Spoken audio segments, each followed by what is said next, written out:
welcome to the video, which has a slightly egotistical title, but I'll explain. It's really not. I just wanted to talk because I get a lot of questions asked about how I develop my picking technique and what pick, slanting, etc.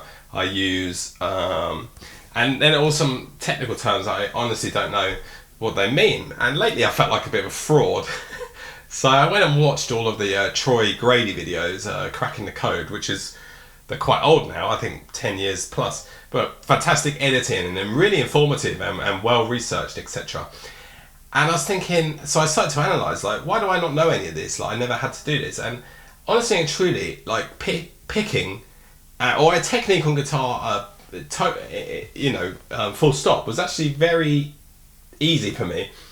And it's not because I'm a genius or anything like that, or super talented, or better than you or anything like that. It's just that, sometimes we're more natural at things in life. And I'm sure there's things that you find way easier than me. Like some people will find sight reading a lot simple, easier, or improvisation, or anything in the field of music, or in any other field in life. And so I never run into any of these problems that I was coming across in these Troy Grady things, like string hopping, which I'd never heard about until this week. But it's very interesting because obviously people do run into these problems. I just want to tell you how I develop my technique, and maybe that can help you. So, I started playing in year 2000, and obviously it's not pre-internet, but the internet wasn't this like essential thing that it is today. Everyone's online now on the web, but my family didn't have the internet, and there was no YouTube, etc. So that's when I started. I bought some books, The Complete Guitarist, etc. and stuff like this, which wasn't very helpful. But about 2001, there's a fantastic magazine in England called Guitar Techniques, and after buying a few other guitar magazines, I came across this one, and Guthrie Govan wrote in there before he was famous. People like Dave Kilminster, Jamie Humphreys, Sean Baxter, who were all amazing educators and had fantastic careers since. But the one guy I really kind of was interested in was Guthrie Govan. I could tell even then, after playing for a year, my God, this guy's better than everyone I've heard so far. I think this guy's the best, right? So, I loved he'd transcribe improvised solos and stuff like that in this magazine. I loved, even though I was very early on, trying to work on these kind of things. But he had a couple of books called Creative Guitar 1 and 2, and I bought number 2 because that was about technique. So the chapters, were alternate picking, sweep picking, legato, economy picking, hybrid picking, etc. So I just actually learned all of these exercises, especially alternate picking. I was interested in alternate picking then, down, up, strict, forever. Which I was back in those days, and over time it's become economy picking, which I will explain. I think the reason I never ran into problems is I would always play this stuff very slowly, because I found really quick, certainly at the time, that if I would go up in increments in the metronome, it would get to something like 120 or 130, and then your technique would start to fall apart and it would change into something else. The best analogy I can use for that is a bodybuilding analogy. Is, if you try and do a bench press or a dumbbell chest press with weights that are too heavy for you, your form will fall apart. You'll start using the stronger arm or something like that, and it would just, it's become a very ineffective and dangerous exercise at that point. And it's the same for guitar. Your technique's broken down, so all you're now practicing is bad habits. So for me, worked really well of just playing things slow. So let's do some alternate picking on here. And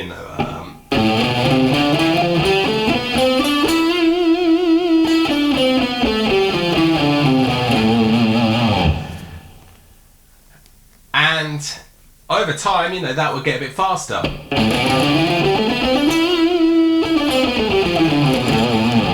You'll see my technique is staying the same there, even though it's a bit more unnatural for me. Alternate picking, I'll do it in economy picking, and you'll see. So.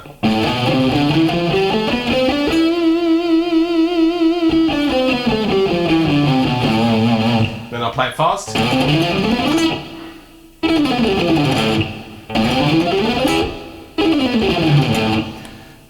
So you'll see that my technique has stayed the same. So that took years, of being patient, or, certainly a year or so, and just allow it to get faster naturally. So I've always been one for just practicing slow. So I do this kind of thing, when I was younger with like arpeggios and things like that. I'm just playing them very slow.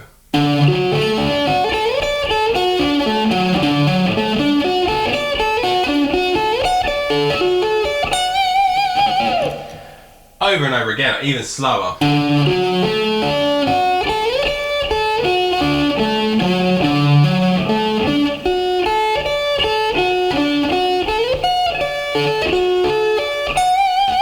Until over time. And you'll see, with this nice camera angle here, the technique is staying the same. And that's the secret. And that really worked for me.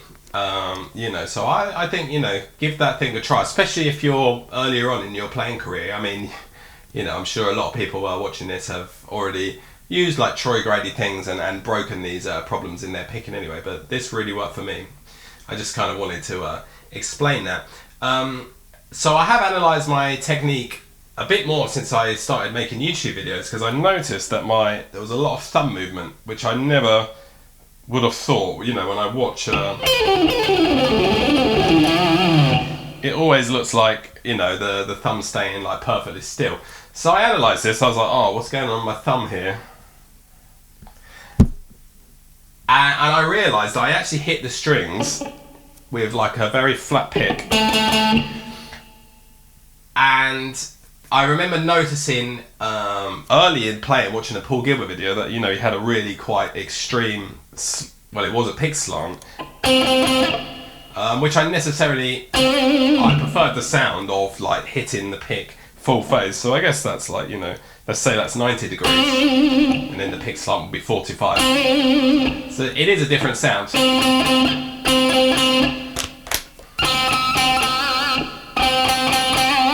And I much prefer the sound of a full phase pick. Doesn't necessarily mean you have to agree with that. But I guess you do run into problems as you get faster, because the pick slant helps crossing the strings, because you don't get caught up in the string then. So I naturally, basically, my hands worked out the mechanics of that. So what's actually happening when I'm crossing the strings, my hand naturally goes into a slant. So that's why you see, if you look at my hand closely on my videos, my thumb's doing this. That was never a practiced motion or a conscious motion until I became, or it still isn't, but I became aware of it more recently in the last few years, watching myself back, editing YouTube videos. So that's definitely what happened. And also, when I do like a pick and run, let's do like I'm a Viking, when there's lots of string crossing, my hand does naturally go into more of a slant, like this.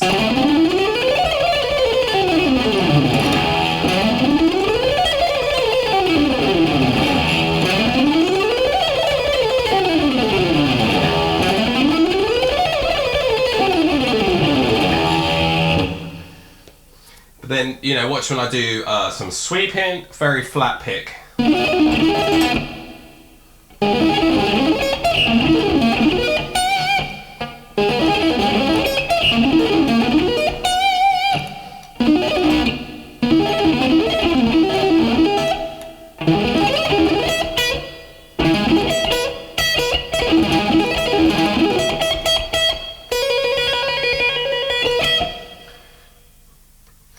With a picking into more of a slant.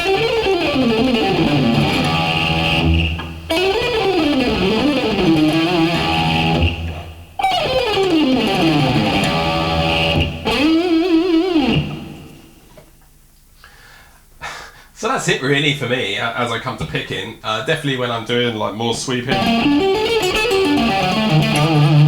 it's like a little bit flatter, that kind of economy picking, but the fast economy picking with a little bit alternate picking, which I do, then it does go into more of a slant. And yeah, definitely watch out for that when I'm crossing strings a lot and stuff like that, then you're getting that motion.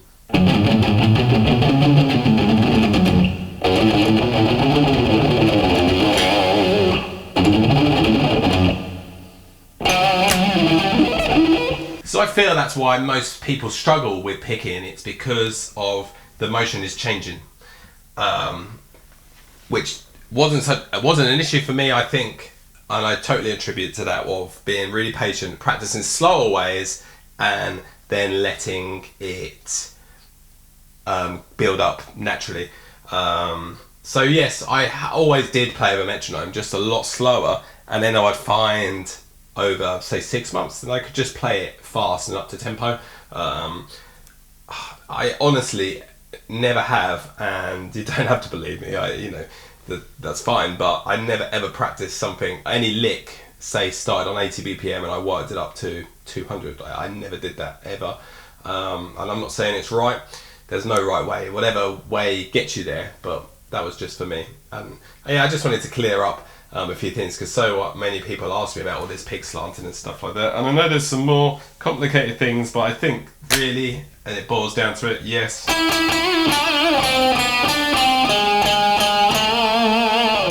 I'm hitting the pick full face, flat, and then when there's a lot of string crossing, some pick slanting comes into it.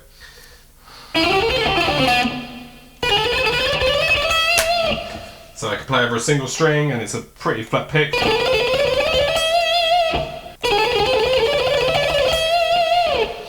And then when the more string crossing comes in, then there's some pick slanting going on as well.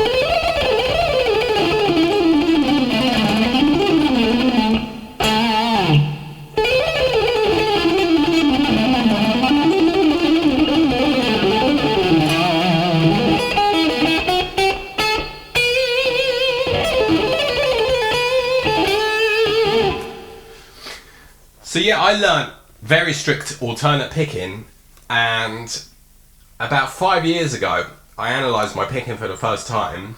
I just did kind of what was natural to me, and I realised that actually when I was descending, so from high to low, I was economy picking, so over time that had naturally become a more efficient movement. So instead of going like down, up, down, that's inside picking, I probably would start with an upstroke, but say up, down, up, and then have to get to that downstroke. That's such a barrier, but if you're using economy picking, so go up, down, up, there's no barrier there, then it's so much easier. So all of these kind of runs.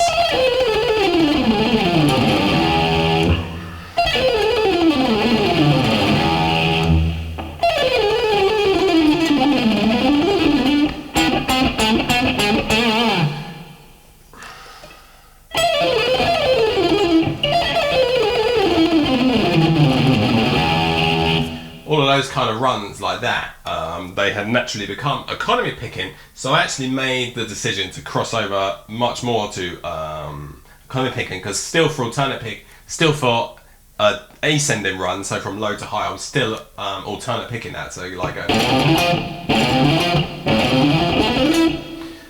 which then became, so down, up, down, down, up, down. So again, you've taken away some of that movement there. Alternate and then economy. So it just becomes a much more efficient movement, and it looks more attractive. Also on the left hand, if you care about that kind of thing.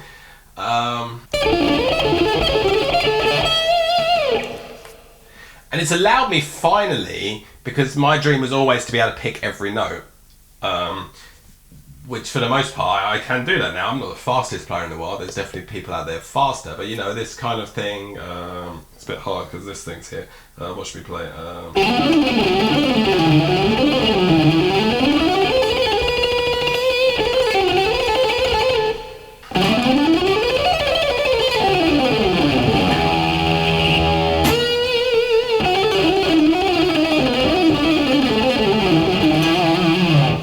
You know, I could pick all of those notes with relative ease.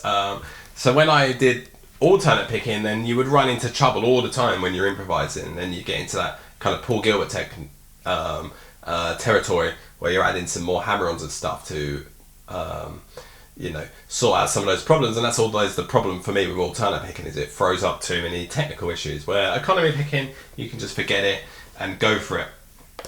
And the way I think of economy picking when I improvise, because when I'm improvising, you know, shredding scales like that, I'm just sticking different fragments of scales together to get maybe from here up to here or whatever, or to land on a chord tone for the next bar or something like that. That's how I'm thinking when I'm improvising. But I always start, if I'm doing ascending run, so low to high, I always start with a downstroke. Let's improvise something.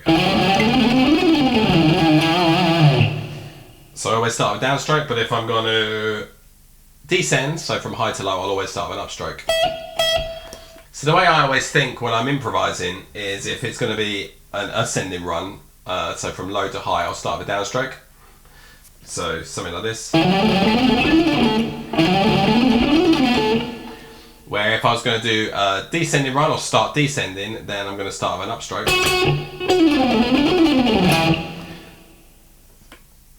And then I'm always going to be going, so I always think it's alternate picking on one string, so either going down, or up, down, up. And then always when you're going to the next string, you're going to go straight there. So imagine it's a mixture, economy picker really is a mixture of sweep picking and alternate picking. So alternate picking, but then I'm going straight to the next string. It's not, I don't quite think of it, or it's not quite the same motion as a sweep. I know Frank Gambale does that, like he falls into the string, something like this. Haven't got that much movement, but it's just a smaller kind of alternate picking movement. That's how I think of it.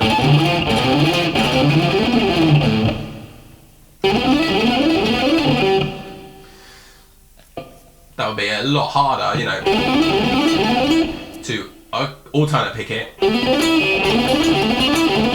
So much more effort, and you're running into problems, and it's slowing you down there, kind of thing. So that's why I like economy picking. The only thing I find with economy picking is that, imagine if it's a violin, you know, a violin player plays this one movement on the bow and then he's shredding on this hand or whatever. I kind of feel a bit like that. You haven't got the accents. I mean, that is the cool thing about alternate picking, you know, like Paul Gilbert, like that. You lose that, economy pick that.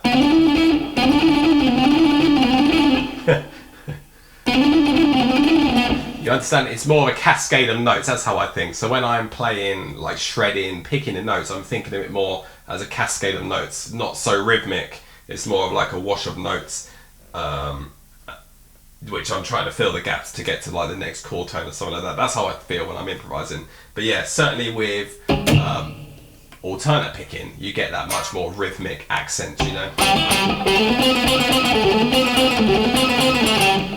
compared to, you understand?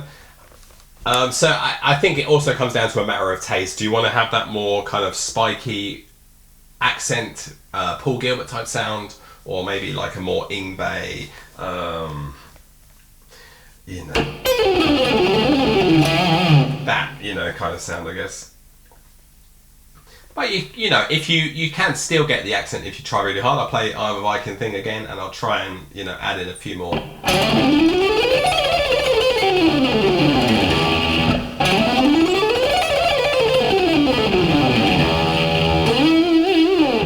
So I hope that was somewhat informative. Hopefully I haven't just you know, blabbered along. But so really the conclusion, you know, and what I wanted to get across is that it isn't about talent or genetics or hard work, even though you do need to put hard work in, obviously. It's just, the big trick for me was really having the same motion, slow speed, being patient and getting into a high speed, because I think that can be an issue when you're just trying to go up in increments, and the metronome is, you know, think of that bench press analogy again, you know, the form goes out and it becomes something else. You know, I hope that's useful. I'll play a few more licks and you can watch my hand again. So I'll do a sweep picking.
maybe not the best improvisation, just kind of trying to show off technique and noodle. But yeah, hopefully you'll see there, and you know that really just was it for me. You know, I always practice very slow, and I still do.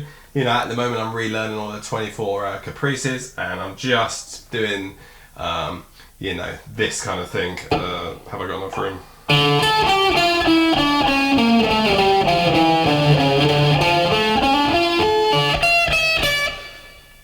Or